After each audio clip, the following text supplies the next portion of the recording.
calling 2022 CR 2717, State of Texas versus Anna Ramirez. Can I have the parties approach and announce for the record, please? Michael Miller, Catholic State. And are you Miss Ramirez? All right. So were there pretrial motions heard on this case? All right, then why is the box checked that I'm giving her permission to appeal? That I don't know. All right, so if you all want to fill out a new trial court certification of defendant's rights to appeal. Okay. All right. The document is over on the box on the side. All right, we're here for sentencing. You entered a plea on July 7th. You applied for deferred adjudication.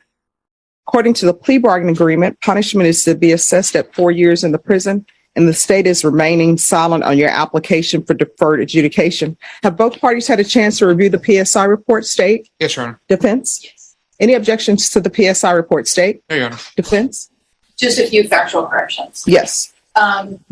My client has had a psychological through CPS, stated in there that she hadn't. Did she have completed some college? Her income was a little bit more than stated at $3,800, and then her primary language is Spanish, secondary is English. We just wanted to make those on the record. Other than that, I think no other objection. All right, Ms. Ramirez, can you raise your right hand for me, please? Do you solemnly swear or affirm the testimony you give will be the truth and nothing but the truth, so help you God? All right, you can lower your hand. Make sure you keep your voice up. I've just been informed by your counsel that English is not your first language. It's Spanish, is that correct? Yes, but I am. All right, so you don't need an interpreter? All right, thank you. All right, the state is silent, so defense. Your Honor, at this time, we would ask that you grant Ms. Ramirez the deferred adjudication. After reading over the PSI, we just wanted to highlight a couple of pieces of information. My client has been going through her CPS days for about 18 months now. She has completed several courses. The event that is listed in there to include the topics of the family violence, the violence education, parenting, anger management. She has also been ongoing through continued counseling.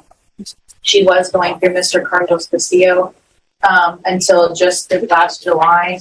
We were supposed to start trial at that time. We didn't schedule her any other sessions with him, so she went on her own to seek additional counseling through somebody that was provided through her insurance. Everyone, please make sure you whisper. Yes. And so she is still continuing, and she is very proactive and continuing counseling, really to try to understand how her behavior that made the children, even specifically, feel victimized, how she can change it going forward. In the PSI, I believe it does say that the child was hospitalized. We also just wanted to clarify that they had went to take photos. There was no hospitalization of the children.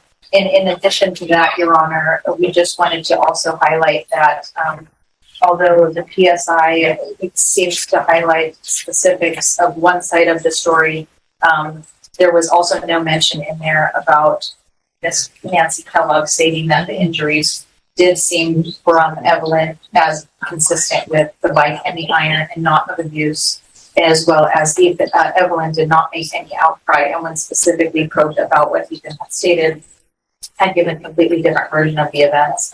In any event, Your Honor, my client is working. She would like to continue to go to counseling. We do have a trial in her CPS case on Thursday and Friday. Mm-hmm. And so she is asking for her children to be returned. I understand that CPS is asking for her to be terminated, but she would like the opportunity to work probation, get continued services. In the case of State of Texas versus Anna Ramirez, 2022, County Route 2717, the proceedings began with the judge confirming that both parties had reviewed the pretrial motions and that there were no objections to the PSI report, except for a few factual corrections.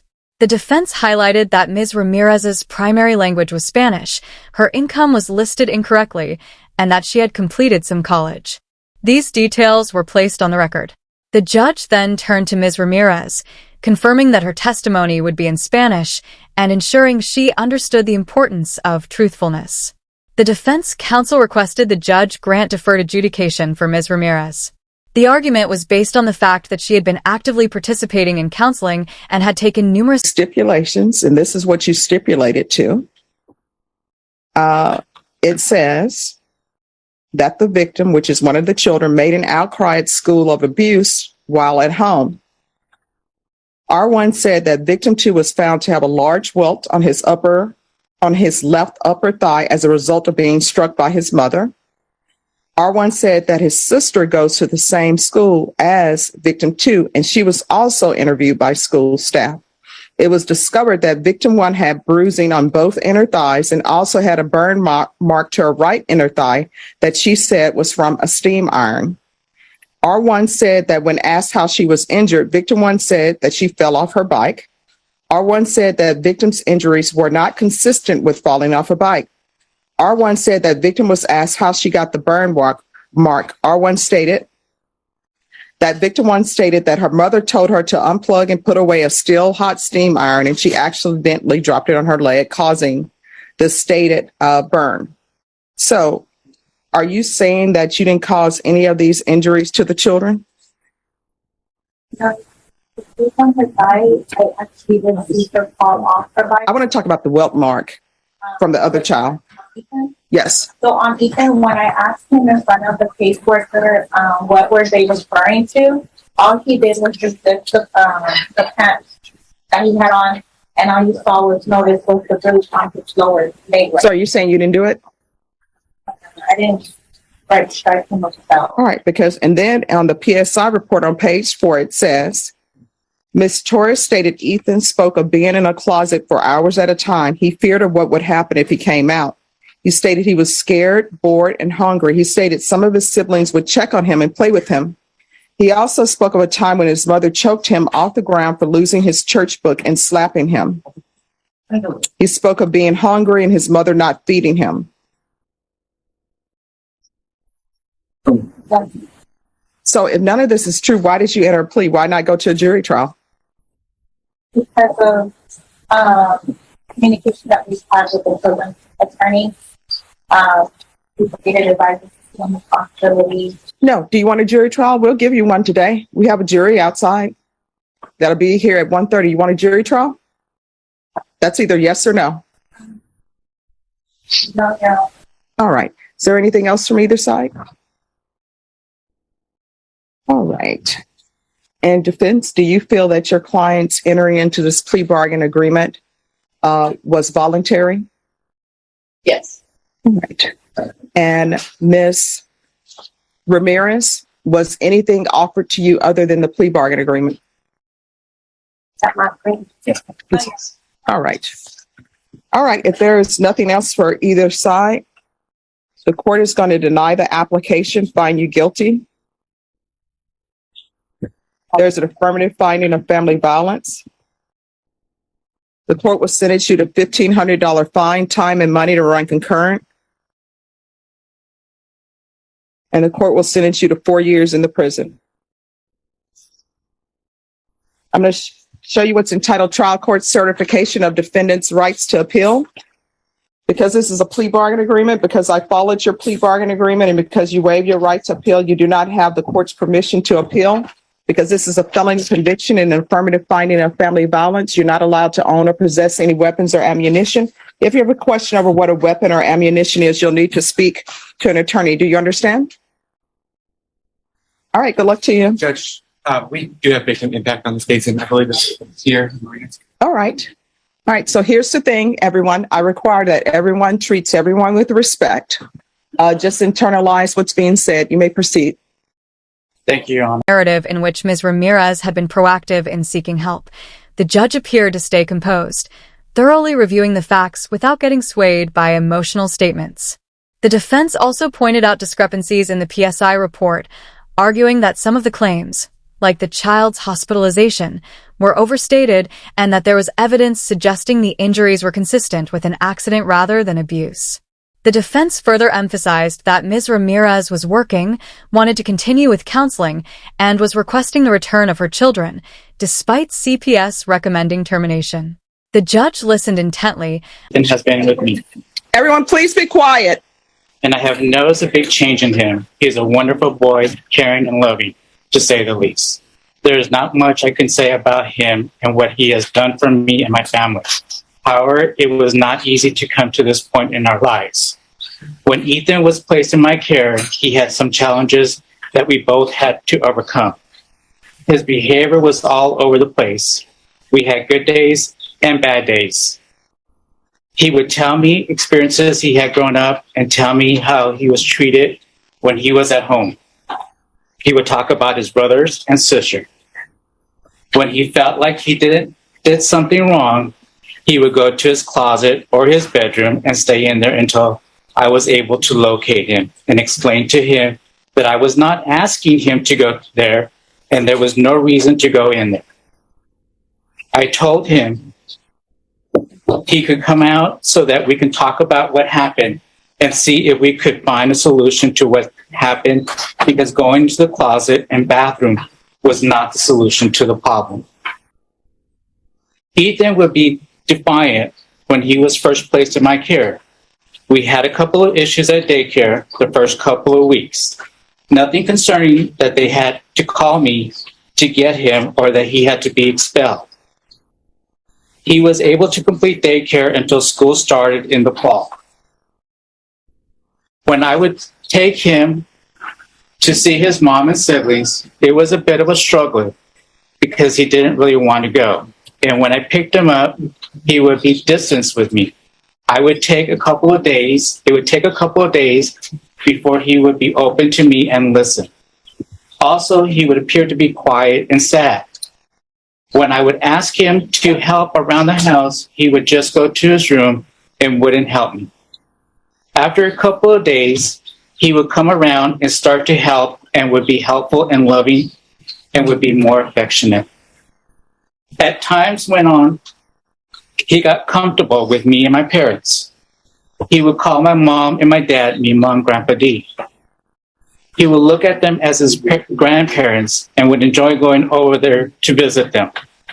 There would be times when he would ask me, when are we going to go over see them?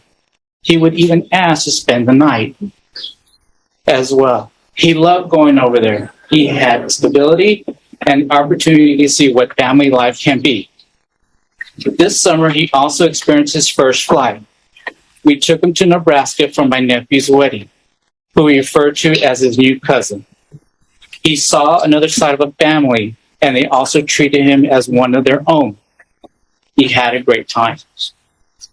I can see it in his attitude and behavior. He was happy. One night, we sat down and watched a movie at my sister's house, and he just sat right next to her as we watched the movie. He did this the next day with my brother-in-law. He just sat right next to him as they watched the movie together. At the beginning, he would express to me how I was living at home and would assume that he would be treated the same way here. I would have to explain to him over and over again, that is not what we do here. We do things differently. We deal with the issue. I have seen a big change in him since he was first placed in my care a little over a year ago. He is turning into a bright, caring little man with a future. When he was first placed in my care, he appeared to be sad and not a caring as he had a negative attitude about things and things around him. He would only share with me what happened to him at home and his siblings. When I enrolled him into daycare, he didn't want to go. I was hoping that maybe he would make friends and have time to interact with kids his own age. It did take him some time to make friends and come home and tell me about them. I remember there was one child he would talk about and say that they didn't get along. I told him, remember this, you're going to change his mind and you're going to be friends. Professional, thorough, and unyielding to emotional arguments. While the defense painted a picture of reform and improvement, the reality of the case would soon determine the outcome. In the case regarding Ana Ramirez, the court was presented with significant details related to the alleged injuries of the children. One of the children reportedly made an outcry at school, claiming abuse at home. According to the testimony, One child was found with a large welt on his left upper thigh, said to have been caused by being struck by his mother. Additionally, another child, victim 1, was found to have bruising on both inner thighs and a burn mark on her right inner thigh. The burn was explained by the child as being from a steam iron, but when questioned, she claimed she accidentally dropped the iron while unplugging it, which the prosecution noted was inconsistent with the injuries. The defense counsel addressed these allegations, questioning the accuracy of the claims made in the report, stating that the injuries could have been caused differently. The defense also challenged the assertion in the PSI report that the child had been placed in a closet for hours at a time. Showed up. He did have some challenges at times at daycare, and they made me aware of his behavior. We were able to work through them, and we were able to continue in daycare throughout the summer. When it came time for him to start school, I did have some concerns. When it came time for the parent-teacher meeting, all I got was praises about him, how he was caring boy. As time went on, he would show what I would call the real Ethan. The caring and loving little boy he is and is meant to be. One of the things that impressed me is when he sees someone that needs help, he would ask me if we can help them out. There was one time during the summer, we were at a store and the guy asked if he could wash my burns for $10. And I thanked him and said no. When we went inside, Ethan looked at me and said, "I have $1. Can I give it to him?" I said, "If that is what you like to do with it, go for it." He turned around and went to the guy, and I can hear him tell him, "Here you go." And the guy said, "No, I can't take that. Thank you." I told the guy, "Please take it. He wants to give it to you." He said, "Thank you," and that Ethan was going to make him cry. I still remember that day. I will never forget that day. It's little things like this that have been able to see him grow and become a caring little boy. When we go somewhere like the park or swimming, he always wants to take extra stuff so that he can share with them, like water or maybe even a toy. This is not something that I saw in him when he was first placed with me. He would just talk about negative things in his life, and now he looks forward to living life. He's been making friends left and right everywhere he goes. I can take him to McDonald's with the playground, and he will make a friend that he calls them a friend, not just someone he met. A couple of weeks ago, I took him to a water park out of town, and while we were there, he made a friend and even exchanged numbers. At first, he would make friends, but a bit shy at first. But now, whenever I take him, he makes friends. When he plays with them, he makes sure that they are okay and makes sure that they are having as much fun as he is. He is becoming a caring, kind, and confident little boy.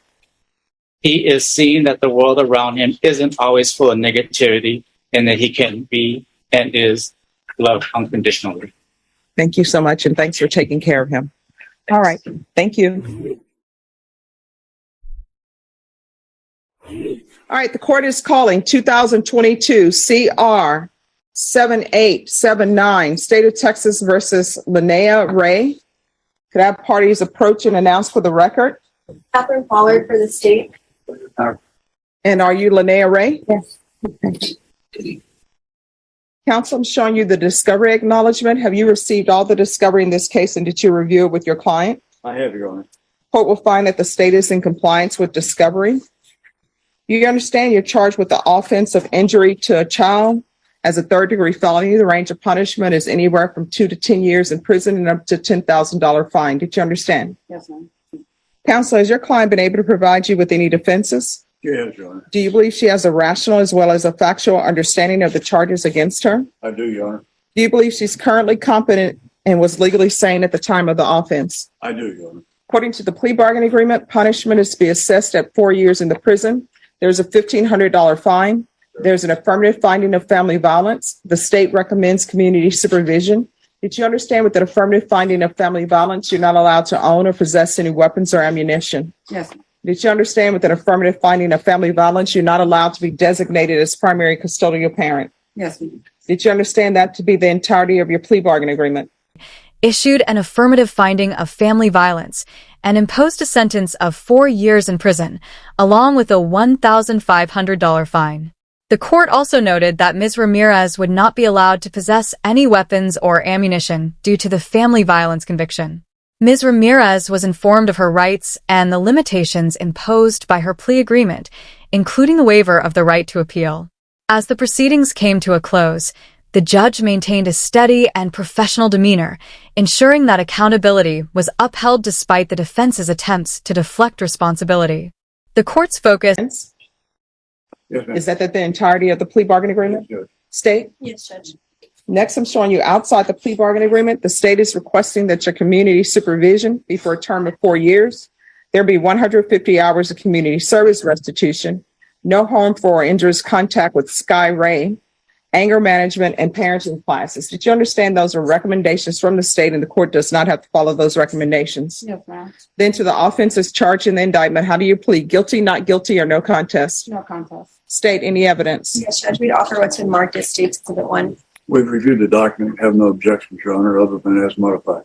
Did you understand that today the state will be presenting evidence in the form of witnesses' statements and police reports, but most importantly, there will be no live testimony? Yes, ma'am. Court will find that defendant has knowingly and voluntarily waived and consented to stipulation of testimony and stipulations. The court will accept into evidence State's Exhibits 1 and attachments, and we'll go off the record. Excuse me. Why are you at the door? Either you're in or you're out. All right. The court will review State's Exhibits 1 and attachments for sufficiency. All right. After reviewing State's Exhibits 1 and attachments, the court will find there is sufficient evidence to find you guilty. The court will find you guilty. Are you proceeding with sentencing? We are, Judge. Wait. Please, sir. Anything you want to say on behalf of your client? First, I would note that she has completed the anger management within the jail. She'll get her certificate next week, and there is a CPS plan. No, excuse me. Yes. And there is a CPS plan in effect. Keep them confident. All right. How old is this child?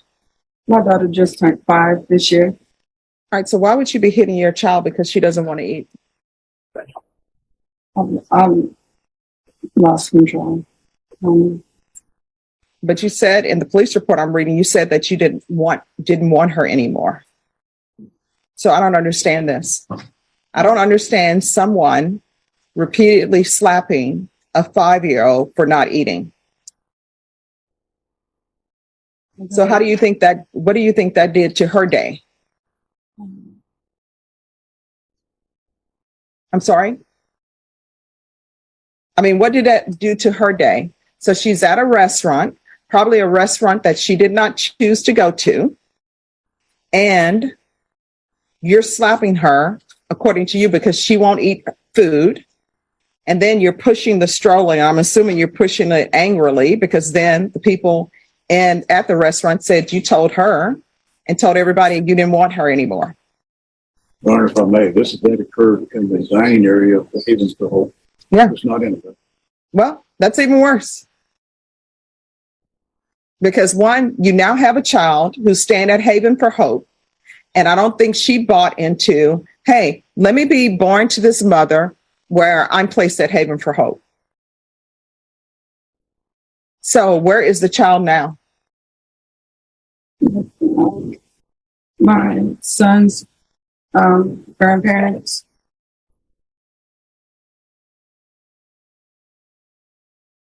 And you say your son's grandparents. How are they related to her? They're not. So now she's with people she doesn't even know, who doesn't really have, well, they really don't have a biological connection to her. They know her. They spend time with her. Yeah. And you don't know how they're treating her, though. No, they take care of all of my children. Because you're not? No, because they love them as their grandchildren. Even my two that aren't biologically related. And what is Child Protective Services doing?